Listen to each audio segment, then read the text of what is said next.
السلام علیکم ورحمۃ اللہ نحمدہ و نصلی علی رسول الکریم۔ محترم عزیزان گرامی،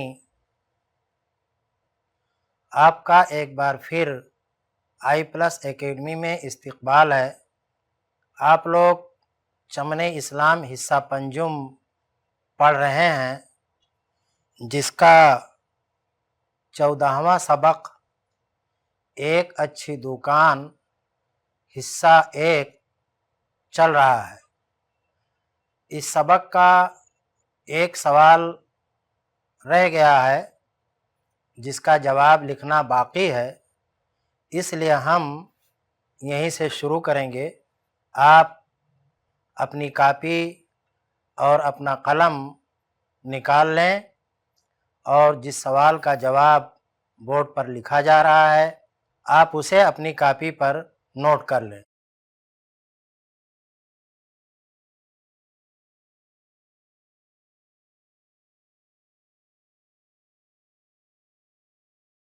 سوال نمبر 4،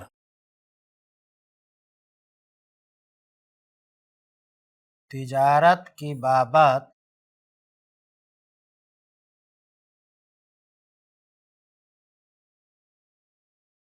حدیث نبوی میں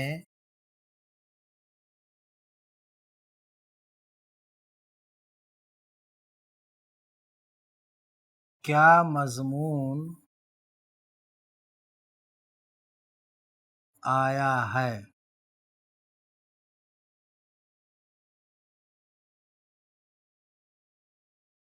جواب نمبر 4،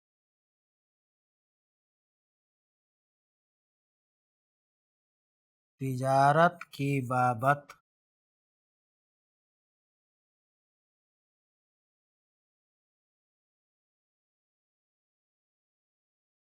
حدیث نبوی میں یہ مضمون آیا ہے کہ جو تاجر سچائی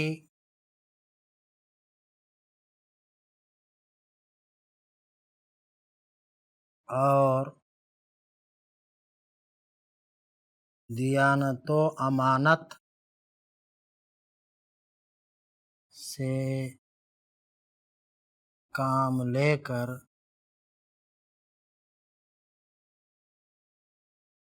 تجارت کرے گا،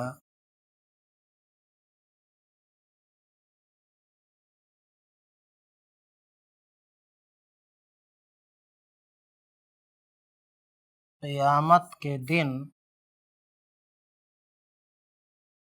اس کا حشر رسولوں، نبیوں، صدیقین اور شہداء کے ساتھ ہوگا۔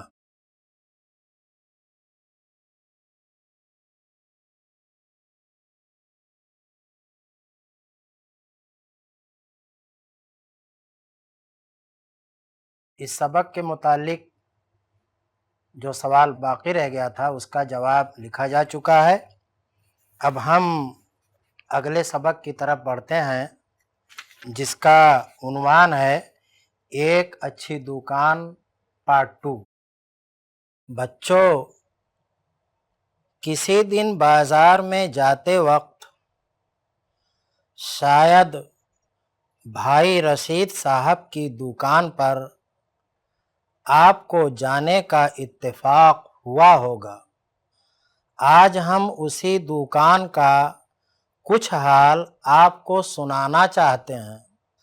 رشید صاحب کے ذہن میں دوران تعلیم ہی سے تجارت کا خیال تھا۔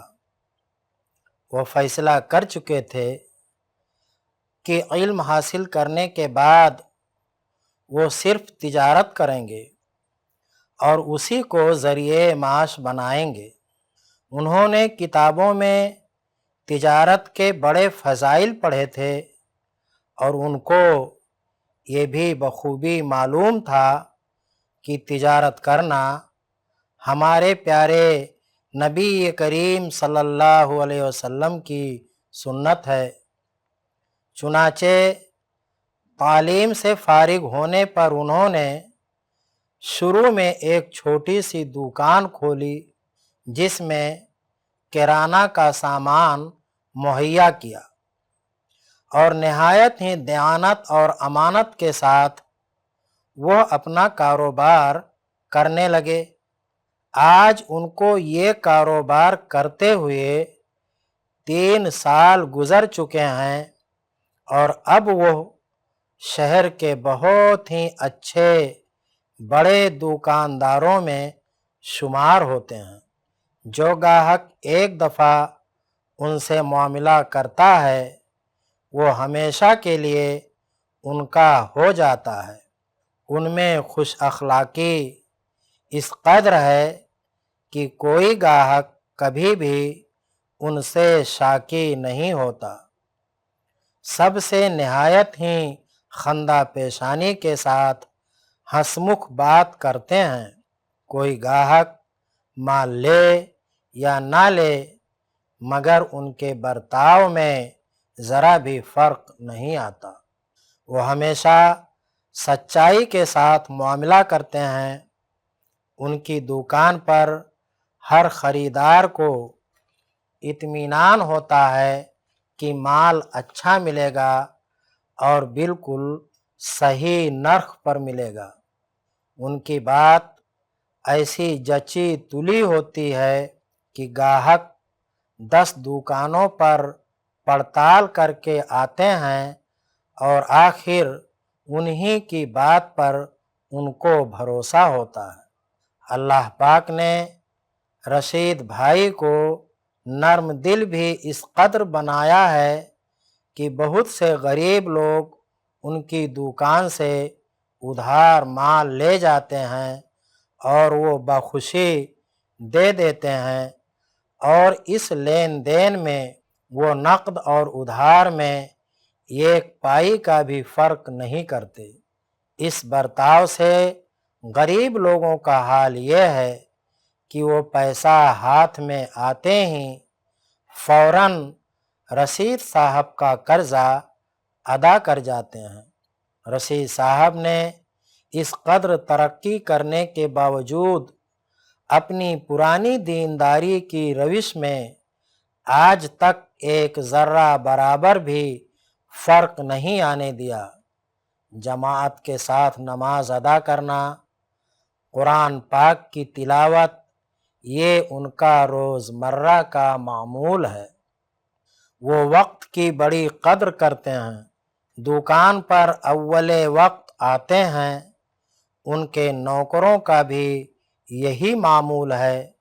ان کی دکان میں ہر چیز بڑے قرینے سے رکھی جاتی ہے۔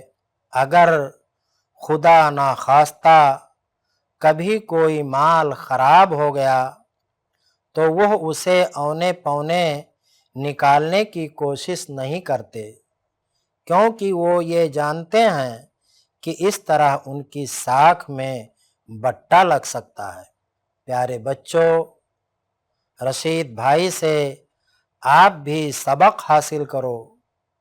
علم حاصل کرنے کے بعد تجارت کا شغل اختیار کرنا۔ کتابوں میں لکھا ہوا ہے کہ اللہ پاک نے تجارت میں بڑی برکت رکھی ہے، مگر صداقت اور دیانت شرط ہے۔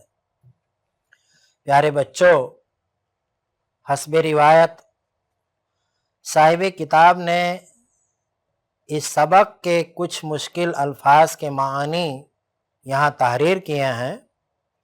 میں انہیں پڑھتا ہوں، آپ غور سے سنیں۔ پہلا لفظ ہے رجحان۔ اس کا معنی ہے طبیعت کا لگاؤ، ذریعہ معاش، اس کا معنی ہے کھانے کمانے کا ذریعہ، کرانہ کا سامان، اس کا مطلب ہے نمک، مرچ، ہلدی، تیل وغیرہ، تمام ضروریات انسانی۔ شاکی، اس لفظ کا معنی ہے شکایت کرنے والا۔ نرخ، نرخ کے معنی بھاؤ۔ صداقت، صداقت کے معنی سچائی۔ اس سبق کے تعلق سے کچھ الفاظ ایسے بھی ہیں جن کے معانی معلوم کرنا ضروری ہے، سو میں انہیں بورڈ پر لکھ رہا ہوں۔ طلبہ اور طالبات کو چاہیے کہ وہ اپنی کاپی اور اپنا قلم نکال لیں اور بورڈ پر لکھے جانے والے لفظوں کو اور ان کے معانی کو اپنی اپنی کاپیوں پر نوٹ کر کے انہیں اچھی طرح سے ذہن نشین کر لیں۔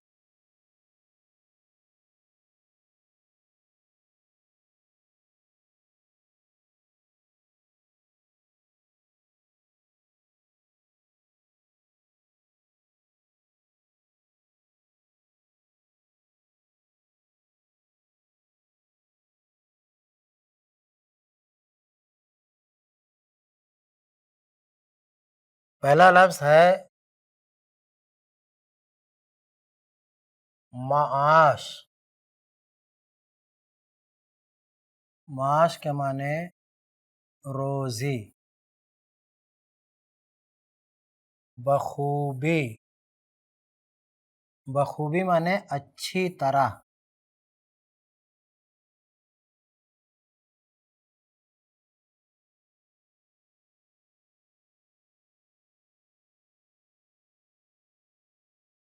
خندہ پیشانی،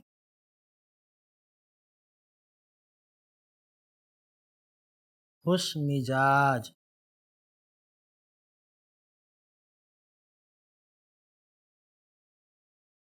پڑتال،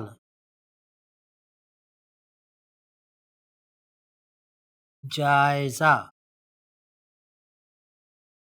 جانچ۔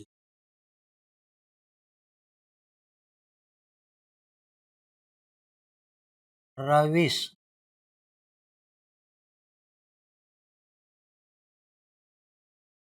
روش کے معنی طور طریقہ۔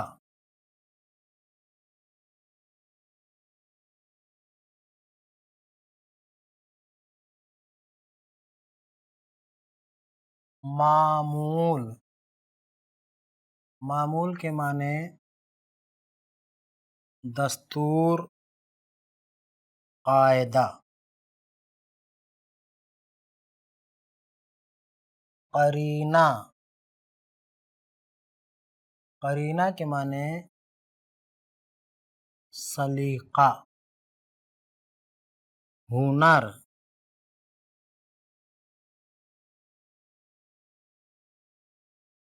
خدا نخواستہ، اس کا معنی ہے خدا نہ چاہے۔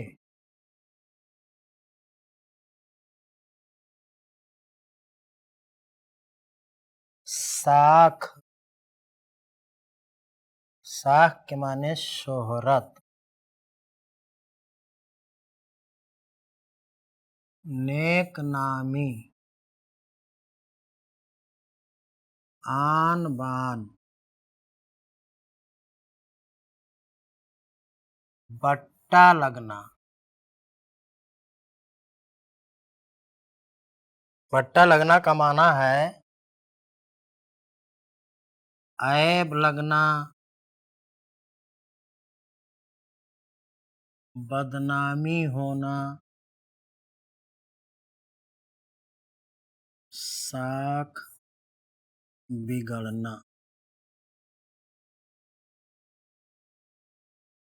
اس سبق کے جو مشکل الفاظ تھے ان کے معنی لکھے جا چکے ہیں۔ اب ہم اس سبق سے متعلق سوالوں کی طرف چلتے ہیں اور ان کے جوابات بورڈ پر لکھے جا رہے ہیں۔ آپ انہیں بھی اپنی اپنی کاپیوں پر نوٹ کر لیں اور اچھی طرح سے انہیں ذہن نشین کر لیں تاکہ آنے والے امتحان میں آپ کامیاب و کامراں ہو سکیں۔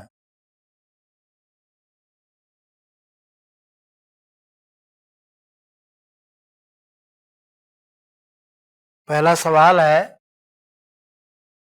سوال نمبر 1۔ رشید صاحب نے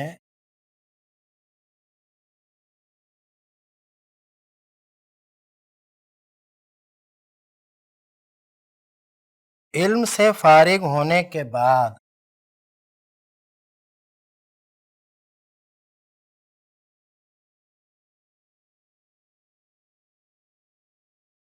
دکانداری کو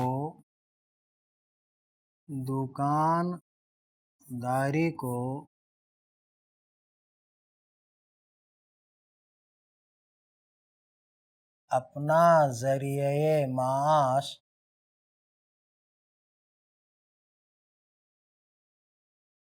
کیوں بنایا؟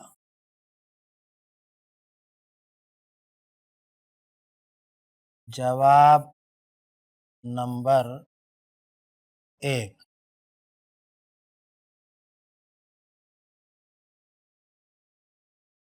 رشید صاحب نے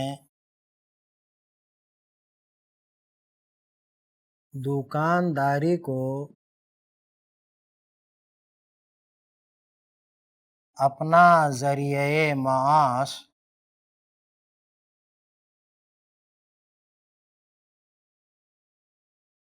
اس لیے بنایا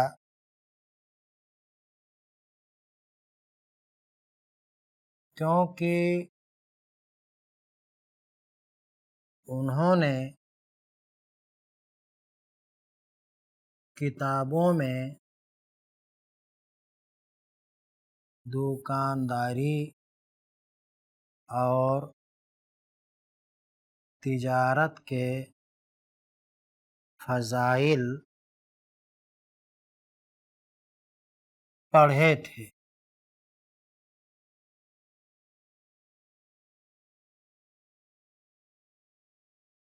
سوال نمبر 2۔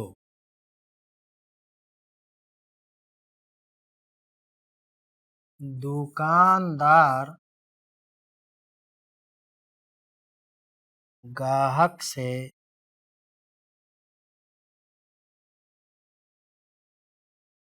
اچھا برتاؤ کرے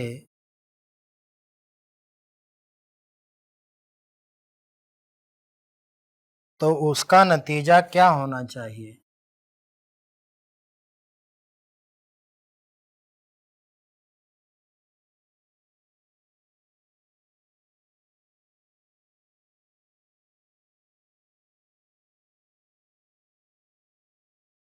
جواب نمبر 2۔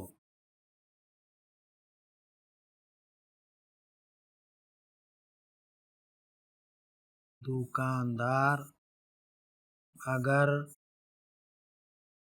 گاہک سے اچھا برتاؤ کرے تو اس کا نتیجہ یہ ہونا چاہیے کہ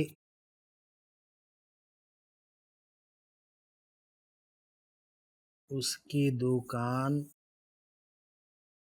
خوب چلے اور کبھی بھی فیل نہ ہو۔ سوال نمبر 3۔ نقد اور ادھار میں